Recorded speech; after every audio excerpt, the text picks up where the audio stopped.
இந்த படத்தை வந்து எதுக்காக கனடிய மக்கள் சப்போர்ட் பண்ணணும்? அதுக்கு காரணம் இல்லை, நாங்கள் படம் எடுத்தால் சப்போர்ட் பண்ணத்தானே வேணும். அநியாயம் செய்தவன் நீயானால் தயக்கமின்றி அழிப்பவனும் நானே. இதில் பார்ட் 1 வந்து நான் செத்துட்டேன். ஓகே, ஸோ இதில் வந்து இப்படி ஒரு படம் இந்த நான் பார்த்த டைமுக்கு வந்திருக்கான்னு எனக்கு தெரியல. டெய்லரை பார்த்துனாங்க, ஆக்ஷன் வந்து அப்படி தெரிக்குது, அந்த மாதிரி இருக்குது. எங்களோட மக்கள் எப்பவுமே எதிர்பார்த்து சொல்கிற விஷயம் வந்து இந்தியா படத்துக்கு நிகராக இருக்கணும் என்று. ஸோ அந்த விஷயத்தை செய்கிறதுக்கு எங்களோட கம்யூனிட்டியே எங்களோட ஆக்கள்லேயே இருக்கிறோம். இந்த லெவலுக்கு இங்கே இருக்கிற ஆக்களை வச்சு இந்த லெவலுக்கு கொண்டு போகிறன்றது கஷ்டம். டைரக்டர் சொல்லலாமா? எல்லாரும் பொத்திக்கிட்டு இருக்கணும். அவர் சொன்னா அடிப்பேர் எனக்கு. ஸோ சஸ்பென்ஸாகவே வச்சிருப்போம். வணக்கம், நாங்கள் இப்போ தமிழர்.ca-க்காக எங்களோட மேட்மேன் அப்படின்ற திரைப்படத்தை கனடாவில் இணைந்து நிறைய கலைஞர்கள் இணைந்து தயாரிச்சிருக்காங்க. அது வந்து இப்போ வார 25ஆம் தேதி திரையிடத்துக்கு தயாராக இருக்குது. ஸோ அந்த திரைப்படம் தொடர்பாக தான் நாங்கள் இன்றைக்கி கதைக்க போகிறோம். வாங்க பார்க்கலாம். எங்களோட ஹீரோ இருக்கிறார், அவர்கிட்ட கேட்கலாம். முதலாவது, எப்படி படம் வந்திருக்கு, இந்த படத்தை பற்றி நீங்கள் பேசிக்காக சொல்ல விரும்புகிற விஷயத்தை சொல்லுங்கள். வணக்கம் மக்களுக்கு, வணக்கம் தமிழ்.ca. தேங்க்யூ வந்து இதை எங்களோட ப்ரொமோஷனை வந்து செய்து தரத்துக்கு. ஸோ நீங்கள் கேட்ட கொஷனுக்கு வந்து படம் எப்படி வந்திருக்குன்னா, நானும் உங்களை எல்லாரையும் போல தான் வெயிட் பண்ணியிருக்கிறேன் படத்தை பார்க்குறதுக்கு. நான் படம் பார்க்கல. ஸோ டைரக்டர் பாயிண்ட் ஆஃப் வியூலேருந்து அவர் சொன்ன வரைக்கும் படம் நல்லா வந்திருக்குது. ஸோ வந்து பார்த்தா தான் தெரியும். டெய்லரை பார்த்துனாங்க, ஆக்ஷன் வந்து அப்படி தெரிக்குது, அந்த மாதிரி இருக்குது. ஸோ என்ன சொல்ல விரும்புறீங்க அதை பற்றி? இது டோட்டலாகவே ஆக்ஷன் ஃபிலிம் தானா, இல்லை இதில் எமோஷன்ஸ் அந்த மாதிரி எல்லா விஷயமும் இருக்கும்? எல்லா விஷயமும் சேர்ந்து ஒரு கலவையாக இருக்கும். ஒரு என்டர்டெயின்மெண்ட் 100% ஒரு என்டர்டெயின்மெண்ட் ஃபிலிமாக இருக்கும். அது இப்போ தனி ஆக்ஷன் இல்லாமல் எல்லா ஒரு சினிமாவுக்கு தேவையான எல்லா விஷயமும் அதில் டெஃபினட்டாக இருக்கும் அந்த படம். இல்லை, நான் டெய்லரை பார்த்த வரைக்கும் க்ரைம் கூட இருக்கிற மாதிரி இருக்குது, வயலன்ஸ் கூட இருக்கிற மாதிரி இருக்குது. எப்படி சொல்கிறது, ஒரு ஃபுல் பேக்டான ஒரு ஆக்ஷன் ஃபிலிம் மாதிரி தான் எனக்கு டெய்லரில் இருக்குது. அப்படி தான் இருக்குது. பட் அது ஆக்ஷன் இருக்குது. பட் எல்லா விஷயமும் இருக்குது படத்தில். பட் ஆக்ஷன் நீங்கள் சொன்ன மாதிரி ஒரு ஃபுல் பேக் ஆஃப் ஆக்ஷன் ஃபிலிமாக இருக்கும். பட் உண்மையிலேயே ஆனஸ்டாக சொல்லணுமெண்டா இது எல்லாம் மிக்ஸ் பண்ண ஒரு படம், ஒரு ஃபுல் 100% ஃபுல் அண்ட் ஃபுல் ஒரு என்டர்டெயின்மெண்ட் ஃபிலிமாக இருக்கும். ஓகே, மற்றது வந்து நீங்களும் இப்போ பிஸியாக நிறைய படங்களில் இப்போ கடைசியாக கூட யூடியூப்பில் ரிலீஸ் பண்ணியிருந்தீங்க உங்களோட படத்தை. அடுத்தது வந்து இப்போ இந்த படம் வரப்போகுது. தொடர்ந்து பிஸியாகவே நீங்கள் நடித்து கொண்டிருக்கீங்க. ஆனால் இப்போ கனடாவில் இருக்கிறாக்களை பொறுத்த வரைக்கும் இப்போ இந்தியாவுக்கு போன தான் படம் செய்யலாம் அப்படின்னு நினைப்பாங்க நிறைய பேர். ஆனால் நீங்கள் இங்கே இருந்து கொண்டே நிறைய படம் செய்கிறீங்க. ஸோ என்ன காரணம்? காரணம் வந்து இன்ட்ரெஸ்ட் தான் ஒன்று, நம்பர் 1. அதில் இருக்கிற அந்த சினிமா மேலே இருக்கிற ஒரு ஆசையும் ஒரு பேஷனும் தான். இப்போ நீங்கள் சொன்ன மாதிரி இந்தியா போய் தான் படம் செய்ய முடியாது. இப்போ நீங்கள் பார்த்தீங்கன்னா இப்போ இதில் ஒரு 10% கூட இல்லை நடிச்சாக்கள் இருக்கணும், ஒர்க் பண்ணாக்கள். ரைட், இப்போ எங்களோட படத்தில் பார்த்தீங்கன்னா கிட்டத்தட்ட ஒரு ஆர்டிஸ்ட் ப்ளஸ் டெக்னீஷியனை சேர்த்து கிட்டத்தட்ட ஒரு 150 பீப்புள் ஒர்க் பண்ணியிருக்கிறாங்க. ஓகே, ஸோ இப்போ அவ்வளோ கலைஞர்கள் இந்த நாட்டில் இருக்கணும். ஸோ எங்களோட மக்களுக்கிடையே கலைஞர்கள் இருக்கிறார்கள். அப்போ அவங்கள வச்சே நாங்கள் இப்படி ஒரு படத்தை உருவாக்க முடியுமெண்டா நம்ம டெஃபினட்டாக இப்போ எங்களோட மக்கள் எதிர்பார்க்குற மாதிரி எங்களோட மக்கள் எப்போவுமே எதிர்பார்த்து சொல்கிற விஷயம் வந்து இந்தியா படத்துக்கு நிகராக இருக்கணும் என்று. ஸோ அந்த விஷயத்தை செய்கிறதுக்கு எங்களோட கம்யூனிட்டியே எங்களோட ஆக்கள்லேயே இருக்கணும். டேலண்டான டைரக்டர்ஸ் இருக்கணும், மியூசிக் டைரக்டர்ஸ் இருக்கிறாங்க, ஆக்டர்ஸ் இருக்கணும், கேமராமேன்ஸ், எடிட்டர்ஸ், எல்லா துறையிலும் ஆக்கள் இருக்கணும். ஸோ இப்போ நாங்கள் தொடர்ந்து செய்கிறதுக்கும் இப்போ மற்ற கலைஞர்களும் தொடர்ந்து வளரணுமெண்டா, தொடர்ந்து மூவிஸ் மேக் பண்ணிட்டு இருக்கணுமெண்டா, அதுக்கு வந்து ஒரு விஷயம் ஸ்ட்ராங்காக தேவையான ஒரு விஷயம் வந்து மக்கள்கிட்ட வர சப்போர்ட். மக்கள் அதை பார்த்து சப்போர்ட் பண்ணால் தான் பின்னால் வர கலைஞர்கள் வந்து அதை பிடிச்சி அதை அப்படியே வருவினோம்.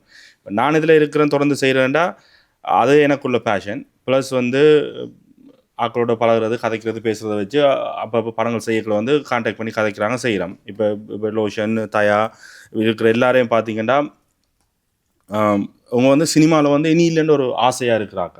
அப்போ நான் மட்டுமென்று சொல்லலாது. இப்போ அவங்களுக்கும் சான்ஸ் கிடைச்சா டெஃபினெட்லி அவங்களும் செய்யணும். ரைட், ஸோ அதுக்கு வந்து படங்கள் தயாராகணும், படங்கள் உருவாகணும் இந்த நாட்டில். இங்கேன்னு மட்டும் இல்லை, உலகம் ஃபுல்லாக எங்களோட மக்கள் இருக்கிற இடங்களை வந்து படங்கள் உருவாச்சுண்டா டெஃபினெட்லி படங்கள் வரும். இதில் இருக்கிற ஆக்களும் வந்து தொடர்ந்து எல்லாரும் அவங்களோட ஃபேஸுகளை பார்த்து இது பண்ணுறதுக்கான வாய்ப்புகள் கிடைக்கும். ரைட், ஸோ பேசிக்கான விஷயம் வந்து எங்களை மக்கள் வந்து சப்போர்ட் பண்ணணும். அதுதான் பேசிக்கான விஷயம். சப்போர்ட் பண்ணால் டெஃபினட்டாக படங்கள் வரும். ஓகே, மற்றது வந்து இந்த படத்தில் இவ்வளவு நாள் எத்தனை நாள் போனது, எக்ஸ்பீரியன்ஸ் எப்படி இருந்தது?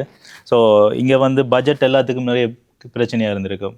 அது மட்டும் இல்லாமல் கனடாவில் ஷூட் பண்ணுறேன்னா நிறைய எக்ஸ்பென்சஸ் எப்படி சொல்கிறது, எல்லா டூல்ஸாக இருக்கட்டும், அந்த டிரான்ஸ்போர்ட்டேஷனாக இருக்கட்டும், எல்லாம் நிறைய பிரச்சனைகள் இருந்திருக்கும். ஸோ அதெல்லாம் எப்படி ஃபேஸ் பண்ணீங்க? உங்களுக்கு பட்ஜெட் என்ன மாதிரி கிடைச்சது?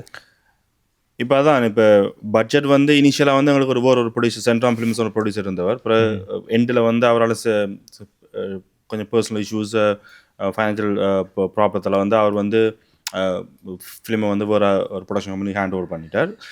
அதர் தென் தட் மெயினாக ப்ரொடக்ஷன் காஸ்ட்னு சொல்ல போனால் எங்களுக்கு வந்து ஃபுட் காஸ்ட், கேமரா, எடிட்டிங், மற்றது மியூசிக், விஷுவல் எஃபெக்ட்ஸ், அதுவெல்லாம் எங்களோட மெயின் காஸ்ட். இப்போ ஆர்டிஸ்ட் வைஸ் பார்த்தீங்கன்னா மெஜாரிட்டியான ஆட்கள் வந்து ஒரு ஃபேவராக தான் இதை செஞ்சுருக்கணும். இதில் இருக்கிற நடித்த எல்லாரும் வந்து பார்த்தீங்கன்னா ஃபேவராக தான் எங்களுக்கு செஞ்சு தந்திருக்கணும், இன்க்ளூடிங் டைரக்டர்லேருந்து எல்லாருமே. எங்களுக்கு டெக்னிக்கல் சைட்டில் தான் காஸ்ட் பண்ணது. ஸோ அதுக்கான ஒரு காஸ்ட்டை கவர் பண்ணுறதுக்கு தான் நாங்கள் ஒரு ப்ரொடக்ஷன் தேவைப்பட்ட வழியே. மற்றபடி உண்மையிலேயே ஈவன் இந்த இடமா இருந்தால் கூட இப்போ நாங்கள் வந்து இந்த நெட்வின் பிளேஸ்ன்ற பிளேஸில் வந்து எங்களோட படத்தை வந்து மெஜாரிட்டியான சீன்ஸ் வந்து ஷூட் பண்ணினாங்க படத்தில். அதுக்கு வந்து ஹெல்ப் வந்து குலானா, ஜியானா வந்து எங்களுக்கு வந்து அது பெரிய ஒரு சப்போர்ட்டாக இருந்தவ. இப்போ அவையெல்லாம் வந்து எங்கள்கிட்ட இருந்து எதுவுமே எதிர்பார்க்கல. இப்போ எங்களோட ஆர்டிஸ்ட் எங்களோட பொடியங்கள் வளரணுமன்ற மட்டும் தான் பார்த்தவ அப்படியே, மற்றபடி வேறு எதையும் அவங்க எதிர்பார்க்கல. அப்படி எதிர்பார்க்காத ஆட்கள் ஹெல்ப் பண்ணி, பட் இவங்க ஆர்டிஸ்ட் நடித்த பிள்ளைகள் எல்லாம் வந்து மெஜாரிட்டியான கேர்ள்ஸ் வந்து பொடியங்கள் எல்லாமே வந்து சம்பளமாக தான் நடிச்சிருக்கிறாங்க. அப்போ அவங்களோட சப்போர்ட் தான் எங்களால் இதை செய்து முடிக்கக்கூடிய மாதிரி இருந்தது. இப்போ அவங்க இல்லாமல் எல்லாரும் பே பண்ணுங்க, எல்லாரும் காசு தாங்க, எல்லாத்துக்கும் ஃபண்டு தேவைப்பட்டு இருந்ததுன்னா எங்களுக்கு அது டெஃபினட்டாக சாத்தியம் இல்லாமல் போயிருக்கும்.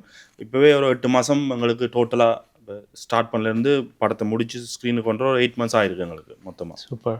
ஸோ இவ்வளோ பேர் இருக்கிறாங்க, இவங்களை பற்றி என்னென்ன வேலைகள் செஞ்சுருக்காங்க ஃபிலிம்லன்ற தொடர்பாக நீங்கள் இன்ட்ரடியூஸ் பண்ணிடலாம். அங்கேருந்து ஸ்டார்ட் பண்ணலாம். அவர் நடிச்சிருக்கிறார், இவரும் நடிச்சிருக்கிறார், ஓகே, இவரும் நடிச்சிருக்கிறார், அண்டு அஞ்சா நடிச்சிருக்கிறார். இப்போ இவங்கெல்லாம் வந்து நடித்ததை தாண்டி இந்த படத்தில் ப்ரொமோஷனுக்காகவே கணக்காக வேலை இறங்கி செஞ்சுருக்கணும். போஸ்ட் ஓட்டரில் இருந்து இப்போ இன்டர்வியூக்கு வரலேருந்து இப்போ ஃபோன் அடித்தாலும் வந்து எல்லாம் இது பண்ணி எல்லாம் செஞ்சுக்கணும். மற்றது வந்து தயா வந்து ப்ரொமோஷன் விஷயத்தில் வந்து தானோட மெயின் அவர் தான் படத்தின வில்லன் ரோல் செஞ்சுருக்கார். சரி, அப்போ அப்படி இருந்தும் தான் அவ்வளோ வில்லன் ரோல் செஞ்சு பார்க்காம இறங்கி வேலை செஞ்சுருக்கிறாங்க. இப்போ நார்மலாக இப்போ நீங்கள் சொன்ன இந்தியான்னு சொன்னான்னா எந்த ஒரு ஆக்டரும் போய் ரோட்டில் நின்று போஸ்ட் ஓட்ட போகிறது. இப்போ எங்களோட பொடியங்கள் அப்படி இல்லை. அவங்க தாங்க ஒரு சின்ன சீனுக்கு வந்தாலும் பரவாயில்ல, படம் நல்லா வரும், அந்த மக்கள்கிட்ட கொண்டு சேர்க்கணுக்காக ரொம்ப இறங்கி வேலை செஞ்சுருக்கணும். அது மாதிரி பேரை மறந்து திலக்ஷனா, அவன் படத்தில் நடிச்சிருக்கிறா. அவன் இப்போ நாங்கள் வந்து இந்த படத்தில் நடித்தாங்க வந்து சர்டிஃபிகேட்ஸ் கொடுக்குறதுக்காக அவள் வந்து அதெல்லாம் எழுதி ஃபில்அப் பண்ணி அவள் ஹெல்ப் பண்ணுறான். அது மாதிரி மது இருக்குது, எங்களோட படத்தின் எடிட்டர் KVM. விது இருக்கிறார், எங்களோட படத்தின் கேமராமேன் DOP. இப்போ எல்லாரும் வந்து ஒரு டீமாக ஒர்க் பண்ணோடய தான் இது அந்த படத்தை நாங்கள் கொண்டு வந்து செய்யக்கூடிய மாதிரி இருந்தது. பட் படத்தில் ஒர்க் பண்ணதே நடித்ததையும் தாண்டி அந்த படத்துக்கு பிறகும் இவங்களோட ஹெல்ப் தான் இன்னைக்கு இவ்வளோ தூரம் மக்கள்கிட்ட போய் சேர்ந்துருக்கு படம். இப்படி ஒரு படம் மக்கள் வந்து பார்க்கணும் இல்லையோ, அது ரெண்டாவது விஷயம். முதலாவது விஷயம் வந்து மக்கள்கிட்ட போய் சேரணும், இப்படி ஒரு படம் பெறுதுண்டு. அதுக்கு வந்து ஒரு பேஸ்மெண்ட்டாக இருந்தாக்கலாம் இதில் இருக்கிற அவ்வளோ பேரும், ப்ளஸ் 2-3 பேர் மிஸ்ஸிங் அதில். பட் இவங்க வெரி இம்பார்ட்டன்ட் பீப்புள் அதில், அதை கொண்டு சேர்த்ததில். ஸோ இவங்க தான் இப்போ மெயின் வில்லன் இல்லையா? ஸோ இவரை பற்றி கேட்கலாம். வணக்கம் அண்ணா. உங்களோட எக்ஸ்பீரியன்ஸ் எப்படி இருந்தது? அதை விட நீங்கள் எப்படி இந்த கரியரை ஸ்டார்ட் பண்ணீங்க? இப்போ ஃபிலிமுக்கு தான் வரணும் அப்படின்னு எப்படி உங்களுக்கு அந்த ஐடியா வந்தது? வணக்கம் அண்ணா, உங்களுக்கு வணக்கம். வணக்கம். ஸோ அவர் சொன்ன மாதிரி தான், இது வந்து முதல்ல எனக்கு இந்த ஆக்டிங் இன்ட்ரெஸ்ட் அண்ட் பேஷன் தான். ஸோ நான் யாழ்ப்பாணத்திலே தான் முதல்ல இருந்தேன். இப்போ நான் இங்கே வந்து 4 வருஷம் கனடாவுக்கு. அங்கேயே எனக்கு ஆக்டிங் ஆசை, இந்த டிக்டாக்கில் செய்து அப்படி ஷார்ட் ஃபிலிமெல்லாம் அப்படி செய்து கொண்டு இருந்தேன். இப்போ இங்கே கனடாவுக்கு வந்த அப்புறம் மூவி செய்கிற ஆசையில் இருந்தேன். அப்போ முதல் டனேஷனாக தான் எனக்கு தெரியும். அப்போ அவரோட வேறு ஒரு விஷயம் ஒன்று கதை காட்டிச்சுனாங்க பர்சனலாக. ஸோ அந்த டைம் கதை கேட்க அவர் இந்த டிக்டாக்கில் பார்த்துட்டு சொன்னார், இந்த ஆக்டிங் நான் பார்த்தினான், நெக்ஸ்ட் டைம் நாங்கள் ஒர்க் பண்ணுவோம் அப்படின்னு சொல்லிட்டு வச்சுட்டார். ஸோ இப்போ அகசியான்ற ஒரு மூவி ஒன்று செஞ்சுனாங்க பெருசாக. அப்போக்கே அவர் எனக்கு கால் பண்ணார். அந்த டைம் டைரக்டர் வந்து AK மூந்தன், அவனுடைய ஊர்லேயே எனக்கு அவன் ஃப்ரெண்ட். ஸோ இங்கே வந்த அப்புறம் அவனும் இதுக்குள்ளே ஒர்க் அவுட் பண்ணிட்டான். ஸோ அப்போ எல்லாருமா சேர்ந்து என்னை இன்வைட் பண்ணிக்கிறேன். ஸோ அதுலேருந்து ஸ்டார்ட் பண்ணால் தான் இந்த ஷூட்டிங். இப்போ இதுக்குள்ள நான் வந்ததுக்கான ரீசனாக தான். அப்போ எனக்கு அது ஒரு சான்ஸ், பைவேல் தந்த சான்ஸ். ஸோ கஜன் அண்ணா அவரால் ஹீரோவாக நடித்தவர். ஸோ அதுக்குள்ள வந்து அப்படியே அகசியா. இப்போ அந்த டைமுக்கு அப்புறம் எனக்கு மௌனித்த பொழுதுன்ற ஒரு படத்துக்கு ஒரு சான்ஸ் கிடைச்சது. PS சுதாரன் அவர்கள் அதை ஓகே தெரியும். ட்ரோபர் பண்ணவர். ஸோ அதுலேயும் நான் வில்லன் ஆக்ட் பண்ணான். இப்போ இந்த அப்படியே ஏகே மூந்தா அந்த பிளடி லவ்ன்ற ஷார்ட் ஃபிலிமில் தான் இந்த மேட்மேன் ஸ்டார்ட் பண்ணது. ஸோ அந்த அதை நாங்கள் ஆக்ட் பண்ணி அது எங்களுக்கு கிடைச்ச சக்ஸஸ். ஸோ அதுக்கு அவார்டு எல்லாம் கிடைச்சது. ஓகே. அதில் இருந்து மேட்மேன் 2 அப்படியே கொஞ்சமாக வந்து அப்படியே அதுலேயும் ஒரு மெயின் வில்லன் ரோல ஏகே மூந்தா தான். எல்லாம் இப்போ ஷோர்ட்டாக சொல்ல போனால் மேக்கிங்கே அவர் தான். அவ்வளோதான். அவர் சொன்ன மாதிரி தான் எல்லாம். ஓகே. இந்த படத்தில் வேறு உங்களுக்கு வந்து இப்போ இங்கே வந்து இப்போ ஜஃப்னாவில் இருந்ததுக்கும் இங்கேயும் வந்து எப்படி வித்தியாசம் இருக்குது? மூவி மேக்கிங்கில் என்ன மாதிரி இருக்குது? ஸோ சேம் பிரச்சனை இருக்கா? பட்ஜெட் பிரச்சனை அங்கே இருந்த மாதிரி இங்கேயும் இருக்குதா? அப்படி டிஃப்ரெண்ட் இருக்குண்ணா. இப்போ இங்கே வந்து எங்களுக்கு டைமிங் பிரச்சனை இருக்குது, பட்ஜெட் பிரச்சனை இருக்குது. அங்கே எங்களுக்கு பட்ஜெட் பிரச்சனை இருந்தாலும் டைமிங் அங்கே இருக்காது, ஈஸியாக செஞ்சு விடலாம்ன்ற ஒரு பேர். இங்கே கஷ்டம். ஏன்னா எல்லோரும் வேறு வேறு வேலை செய்யணும். ஸோ இது வந்து ஃபுல் டைமாக நாங்கள் செய்கிறது சில பேருக்கு கஷ்டமாக இருக்கும், சில பேர் செய்கிறாங்க. ஸோ அந்த மாதிரி பிரச்சனை இது கொண்டிருப்பீங்க. இங்கே கஷ்டம். இப்போ எல்லாரும் ஒன்று சேர்றது பெரிய சாட்டர்டே சண்டே தான் ஃப்ரீ, அதுலேயும் எல்லாருக்கும் ஃப்ரீ இருக்காது. ஸோ இவ்வளோ பேரை சேர்க்குறது பெரிய விஷயம் என்ன? ஸோ அதை எப்படி செஞ்சவர் டிரெக்டர்? இதில் எல்லாரும் சேர்ந்தான். Director main. இப்போ அவர் வந்து ஒருத்தரையும் வந்து எல்லாருக்கும் அடித்து அவர் இப்போ எங்களை விட அவர் தான் நம்பர் 1. இந்த இப்போ நாங்கள் சொன்ன இன்ட்ரெஸ்ட் இல்லை, அவர் வந்து எந்தையும் நித்திரையிலையும் தங்காச்சு நிற்பார். ஸோ அப்போ அவர் புஷ் பண்ணி ஒருத்தரையும் இழுத்து இல்லை 150 அவர் அண்ணா சொன்ன மாதிரி ஆர்டிஸ்ட் வந்து ஒர்க் பண்ணியிருக்கிறோம். இப்போ டெய்லி அடித்து ஒருத்தரை கூப்பிட்டு கொண்டே இருப்பார் அண்ணா. அப்போ அவர் வந்து ஒரு கூட்டணியை சேர்த்து வச்சுக்கிறார் இங்கே. ஓகே. இப்போ பேசிக்காக சொல்ல போனால் மூந்தண்ணா, டேனி அண்ணா, நான் இப்போ இதுக்குள்ள ஒரு மெயினாக நாக்கில் ஒரு 7-8 பேர் இருக்கணும். அவை தான் வந்து இதை வந்து அந்த என்ன சொல்ல ஹோல்ட் பண்ணி பிடிச்சி வச்சுக்கணும் இப்படி ஒரு டீமு. ஓகே. இப்போ எனக்கு தெரிஞ்சு இப்போ முந்தி சொல்லியிருக்கேன் கொஞ்சம் இப்போ சினிமா முந்தி இருக்குது. ஆனால் இப்போ நான் வந்து பார்த்ததில் இது இப்போ வந்து திருப்பி பூஸ்ட் பண்ணி பம்ப் பண்ண மாதிரி ஒரு டீம் உண்டு இப்போ இங்கே டொரண்டோவில் வந்து பூஸ்ட் ஆகி நிற்கிது. அதுக்கு இவையெல்லாம் காரணம். பார்த்தளவில் ஃபியூச்சர் வந்து நல்லா இருக்கும்னு எதிர்பார்க்கலாம். ஸோ நம்ம எடிட்டர்கிட்ட கேட்கலாம் என்ன மாதிரி படம் வந்திருக்கேன். ஹாய், வணக்கம். வணக்கம். ஸோ படம் உங்களோட கையில் தான் இருக்குது ஃபைனலாக எப்படி வெளியில் வரப்போகுதுன்றது. ஸோ எப்படி ஸ்டார்ட் ஆனது, எப்படி இப்போ வந்திருக்குது, டிரெக்டர் எப்படி கொண்டு வந்திருக்கிறார்? இது ஃபுல்லாக என்னென்னு சொல்கிறது, இப்போ ஃபுல் எடிட்டிங் எல்லாம் ஒரு டிரெக்டரோட மைண்ட் செட்டில் அதுக்குள்ளே இடைக்கடையில் குட்டி குட்டி ஐடியாக்களில் சேஞ்ச் பண்ணி கொண்டு வந்திருக்கேன். இது வந்து எண்ட் ஆஃப் த டே வந்து ஃபைனலாக ரிலீஸ் ஆகிக்கல ஆக்களுக்கு பிடிக்கான்றது அது அடுத்த கட்டம். இந்த லெவலுக்கு இங்கே இருக்கிற ஆக்களை வச்சு இந்த லெவலுக்கு கொண்டு போகிறன்றது கஷ்டம். அதை எல்லாருமா டீமாக சேர்ந்து ஒர்க் பண்ணியிருக்கணும். அது ஒரு பெரிய விஷயமா நான் எடிட்டிங் செய்ய பார்த்துருக்கேன். அது மட்டும் இல்லாமல் எல்லா விஷயமும் வந்து எல்லாம் டீம் வந்து அமைஞ்சிட்டு சொல்லப்போனால் இப்போ கேமரா, எடிட்டிங், அது மாதிரி விஎஃப்எக்ஸ், அது மாதிரி ஆக்டிங் எல்லாமே வந்து அமைஞ்சிட்டு எல்லோரும் வந்து இப்போ ரைட் அவங்களால இல்லை இங்கே சொன்ன மாதிரி இங்கே டைம் தான் மெயின் பிரச்சனை. எல்லோரும் வந்து அந்த டைமை ஓகே தங்களுக்கு இப்போ இந்த டைம் இல்லைனாலும் வந்து அந்த டைமில் ஒதுக்கி செய்து எல்லோரும் கடைசியாக ஒரு படமன்ற ஒரு ஃபுல்லாக ஒரு படமன்ற ஒரு லெவலே கொண்டு வந்துருக்கீங்க. Okay, super. அடுத்தது வந்து நம்மளோட சினிமாட்டோகிராஃபர் இருக்கிறார். சொல்லுங்கள். வணக்கம் அண்ணா. நீங்கள் தான் இந்த படத்தோட ஒரு கண்ணுன்னு சொல்லலாம்.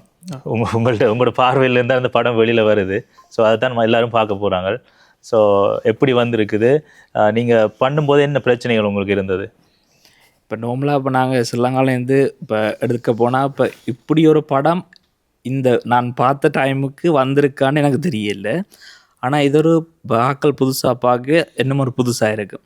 ஓகே. இப்போ நாங்கள் என்ன சொல்கிறோம், இப்போ ஸ்ரீலங்காலண்டா ஓகே இந்த மாதிரி தான் ஒரு சிச்சுவேஷன், வித்தியாசமான சிச்சுவேஷன் தான் எடுப்போம். ஆனால் இது அதை தாண்டி பிரேக் பண்ண மாதிரி இந்த படம் இருக்கணும். ஓகே. இப்போ என்ன மாதிரிடா அது தியேட்டரில் பார்க்க தான் எக்ஸ்பீரியன்ஸ். இப்போ நாங்கள் சொல்லி இது என்னென்னு சொல்கிறது, இப்போ சொன்னால் கதையை சொன்ன மாதிரி போயிடும். அப்போ நீங்கள் வந்து பாருங்க, பார்த்து நீங்கள் ஒரு எங்களுக்கான ஒரு சப்போர்ட்டை தாங்க. Okay, super. ஸோ நாங்கள் அங்கேருந்து ஸ்டார்ட் பண்ணுவோம். ஆக்டர் இல்லையா? ஓகே, உங்களோட எக்ஸ்பீரியன்ஸ் எப்படி இருந்தது? ஸோ எதுக்காக நீங்கள் இப்போ நடிக்கணும்ன்ற ஆர்வம் உங்களுக்கு வந்தது? எல்லாம் டைரக்டர் மூந்தா அண்ணாவுடைய ஸோ அவர்கிட்ட பிளடி லவ் பார்த்தேன். அதுக்கு முதல் தனேசனுடைய ஹியூஜ் ஃபேன் நான். அவர்கிட்ட மூவிஸ் எல்லாம் பார்த்துருக்கேன். ஐஸ்கிரீம், விலங்கு தழிக்கும், மற்றது இன்னொரு படம் சண்டியன். ஸோ அவர்கிட்ட மூவி பாயா இப்போ அவர் இந்த பிளடி லவ்வில் நடிக்கிறான்றதை வந்து அந்த யூடியூப் சஜஸ்டட் வீடியோவில் வந்துச்சுது. அப்போ அந்த மூவியை பார்த்ததுக்கு பிறகு சம்ஹவ் மூந்த அண்ணாவுடைய கனெக்ஷன் எனக்கு கிடைச்சிது. அதுக்கப்புறம் தான் எனக்கு தெரிய வந்தது மூந்த அண்ணா தான் அந்த மூவியை ஷார்ட் ஃபிலிமே டிரெக்ட் பண்ணவரண்டு. ஓகே. ஸோ அதுக்கப்புறம் அந்த அவர்கிட்ட டிரெக்ஷன் வந்து எனக்கு பிடிச்சிருந்துச்சு. ஸோ அவர்கிட்ட க்ரியேட்டிவ் ப்ராசஸ் வந்து எனக்கு பிடிச்சிருந்துச்சு. ஸோ அதால் வந்து நான் என்ன ரோல்னு கூட கேட்கல, நான் நடிக்கிறேன்னு சொன்னேன். ஸோ என்ன கேரக்டர் ப்ளே பண்ணியிருக்கீங்க இந்த மூவி? அவர் சொன்னாக்க அடிப்பேர் எனக்கு. ஸோ சஸ்பென்ஸாகவே வச்சிருப்போம். ஸோ உங்களோட பேர் என்ன, நீங்கள் எப்படி இதுக்குள்ளே வந்து நீங்கள்? என்னோட பேர் லெக்ஷனா. ஓகே. நான் வந்து இதுக்குள்ளே எனக்கு நிலோயனா இதுக்கு டீமுக்கு இழுத்து விட்டது. நான் ஒரு ஃபைட் சீனில் தான் ஒரு பாட்டு நடிச்சிருக்கிறேன். சூப்பர். யா, ஸோ படம் பிரேக்கில் பார்ப்போம் இந்த மாதிரி இருக்குன்னு சொல்லி. ஸோ எக்ஸ்பீரியன்ஸ் எப்படி இருந்தது? எக்ஸ்பீரியன்ஸ் வந்து ஸ்னோ டைம் நடந்தது ஸ்னோவுக்குள்ளே, அதுதான் கொஞ்சம் ஹார்டாக இருந்துச்சு. மற்றபடி எல்லாம் ஓகே தான். படம் வரும்போது எல்லாம் தெரியும். முதல் படம் செஞ்சிருக்கீங்களா இல்லை ஷார்ட் ஃபிலிம்? அதாவது ஷார்ட் ஃபிலிம் தான் அவரோட செய்திருக்கிறேன் உண்டு. சொன்னேன்னாவோட. சூப்பர். யா, அது இதுக்கு மூவிக்கு பிறகு தான் செய்தேன் நான் அது. ஓகே. யா, பாப்பமணி எதிர்காலத்தில் எப்படி இருக்குன்னு. ப்ரோ சொல்லுங்க, எப்படி இருந்தது? உங்களோட பேர் என்ன, நீங்கள் என்ன பேர் வந்து நிலோயன். நான் வந்து டைரக்டர் மூந்தன் அவரோட நாங்கள் சேமாக ஒரு டீமில் கிரிக்கெட் விளையாடினாங்க. இப்போ அதால் தான் அவரை தெரிய வந்து இந்த படத்தில் அவர் என்ன சேர்த்து விட்டவர். அதுலேருந்து மற்ற இந்த படத்தில் நான் ஒரு வில்லன்ட ஒரு ரைட் ஹேண்டு அப்படி சொல்லலாம். அந்த இதுக்கு தான் சீன்லாம் நான் அதில் நடிச்சிருக்கிறேன். படம் பெரட்டுக்கும் பார்ப்போம், வெயிட் பண்ணி கொண்டு இருக்கோம். நல்ல படம். ஒருத்தர் பார்க்கலையா படத்தை? டிரெக்டர் தான் எடிட்டர் தான் பார்த்துருப்பாரு ஃபைனலாக. யா, எடிட்டர். இந்த படத்தில் எக்ஸ்பீரியன்ஸ் எப்படி இருந்தது? இந்த படம் வந்து எனக்கு ஒரு வித்தியாசமாக இருந்ததுக்கு. ஏன்டா வந்து நான் நினைச்சி வந்து வேற நெஞ்ச எல்லாம் பெரிய கஷ்டமாக இருந்தது. ஏன்டா வந்து ஆக்களோ கூப்பிடுறது இந்த படத்தை வச்சு என்னடா ஒரு ஆளை கூப்பிட்ற டைம் அது நிறைய பிரச்சனை இருந்தது. அதேமாரி மூந்தண்ணனில் சப்போர்ட் பண்ணார் இந்த படத்துக்கு. வந்து தம்பி இப்படி செய் அப்படி செய்யன்னு சொல்லி பெரிய கஷ்டம் தந்தாலும் ஆனால் நிறைய சப்போர்ட் பண்ணார் இந்த படத்தில். Okay, super. என்ன நேம் வந்து கௌதமன். ஓகே. நான் இதுக்குள்ள ஒரு சின்ன கதாபாத்திரத்தில் நினைஞ்சிருக்கேன். என்னென்னா என் ஃப்ரெண்ட் தான் இவர் லோசன். ஓகே. இவர் தான் நான் மூந்தண்ணையை இன்ட்ரடியூஸ் பண்ணி விட்டது. மூந்தண்ணைக்கு தான் தேங்க்ஸ் சொல்லணும். சின்ன கதாபாத்திரம் வந்தாலும் அதை தந்ததுக்கு. நல்ல எக்ஸ்பீரியன்ஸாக இருந்துச்சு இந்த படத்தில் நடிச்சது. ஓகே. ஹலோ, வணக்கம். உங்களோட பேர் என்ன, நீங்கள் எப்படி? என்னோட நேம் வந்து கஜித். நான் வந்து நானும் நிலோஜனும் ஒரே இடத்துல ஒர்க் பண்ணுறோம். ஓகே. எனக்கு நிலோஜன் மூலமாக தான் இந்த படத்தை நடிக்கிறேன். இதான் என்னோடய ஃபஸ்ட் டைம். மூந்தண்ணா நல்ல ஒரு கேரக்டர் தந்திருக்கார். ஓகே. ஃபஸ்ட் டைம் என்றாலும் அதை வந்து நல்லா எனக்கு செய்ய சொல்லி தந்து இந்த படத்தோட தான் எனக்கு நடிக்கணும்னு ஆர்வம் வந்திருக்கேன். நம்ம ஓகே, சூப்பர் சூப்பர். மேலும் மேலும் நடிப்பேன் நம்புறேன். ஓகே, சூப்பர், வாழ்த்துக்கள். ப்ரோ வணக்கம். எப்படி இருக்கீங்க? உங்களோட பேர் என்ன? நீங்கள்? என் பேர் பிரதீப். ஓகே. இந்த மூவியில் என்ன பாட்டு உங்களோட ஆக்ட் பண்ணிருக்கீங்களா? இந்த மூவியில் இதில் பார்ட் 1 வந்து நான் செத்துட்டேன். ஓகே. ஸோ இதில் வந்து ஃப்ரெண்டு சும்மா ஹெல்ப் பண்ணிக்கிறேன். ஓகே. மூந்தன், டேனி, ஸோ எல்லோரும் நல்லா. பட் இந்த ஒரு விஷயம் என்னென்னா, இந்த படத்தை சாப்பாடு ரொம்ப இம்பார்ட்டன்ட். ஆனால் டேனி, மூந்தன் யாருக்கு என்னென்ன சாப்பாடு தேவையோ பக்கவாக செய்து கொடுத்தாரு. எல்லோரும் ஒவ்வொரு மாதிரி கேட்ட மாதிரி சாப்பாடு எல்லாம் செய்து கொடுத்தாரு. ஸோ எல்லா கலைஞரும் நல்லா பண்ணிக்கிறாங்க. ஸோ வாழ்த்துக்கள் எல்லா கலைஞர்களும். Okay, super. உங்களோட எக்ஸ்பீரியன்ஸ் எப்படி இருந்தது முதல் படத்தில்? இப்போ எப்படி இந்த டெய்லரை பார்த்தது உங்களுக்கு என்ன சொல்ல விரும்புகிறீங்க? படம் பார்த்து கதை சொல்லுவோம்னு சொன்னோம், ஏகே சொன்னோம், அதை சொல்லு. ஓகே. படம் கதைக்கு வேணாம். ஓகே. பாஸ் வந்திருக்கிறார். வணக்கம். உங்களோட பேர் என்ன? நீங்கள் உங்களை பார்த்த முகமாக இருக்குது. ஆல்ரெடி நல்ல ரெஜிஸ்டரான முகமாக இருக்குது. ஒரு நிமிஷத்துக்கு பார்த்துருக்கீங்க. இல்லை, வெளியில் பார்த்த முகமாக தான் இருக்குது. உங்களை பிஸ்னஸில் எங்கேயோ பார்த்துருக்கீங்க. நல்ல விதமாக பார்த்துருக்கீங்களா? இல்லை, நல்ல விதமாக தான் பார்த்துருக்கேன். என்னோட பேர் ஜீவன். யா, கேளுங்க. ஸோ இந்த படத்தில் என்ன பண்ணியிருக்கீங்க நீங்கள்? டைரக்டர் சொல்லலாமா? சொல்லுங்கள். இதில் ஒரு சின்ன ரோல் தான், ஒரு 5 minutes தான்.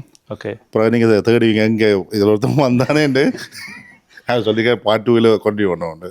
ஸோ சின்னந்தான், பட் அழகாக அவர் எடுத்துருக்கிறார். மிச்சம் நீங்கள் படத்தை பாருங்க.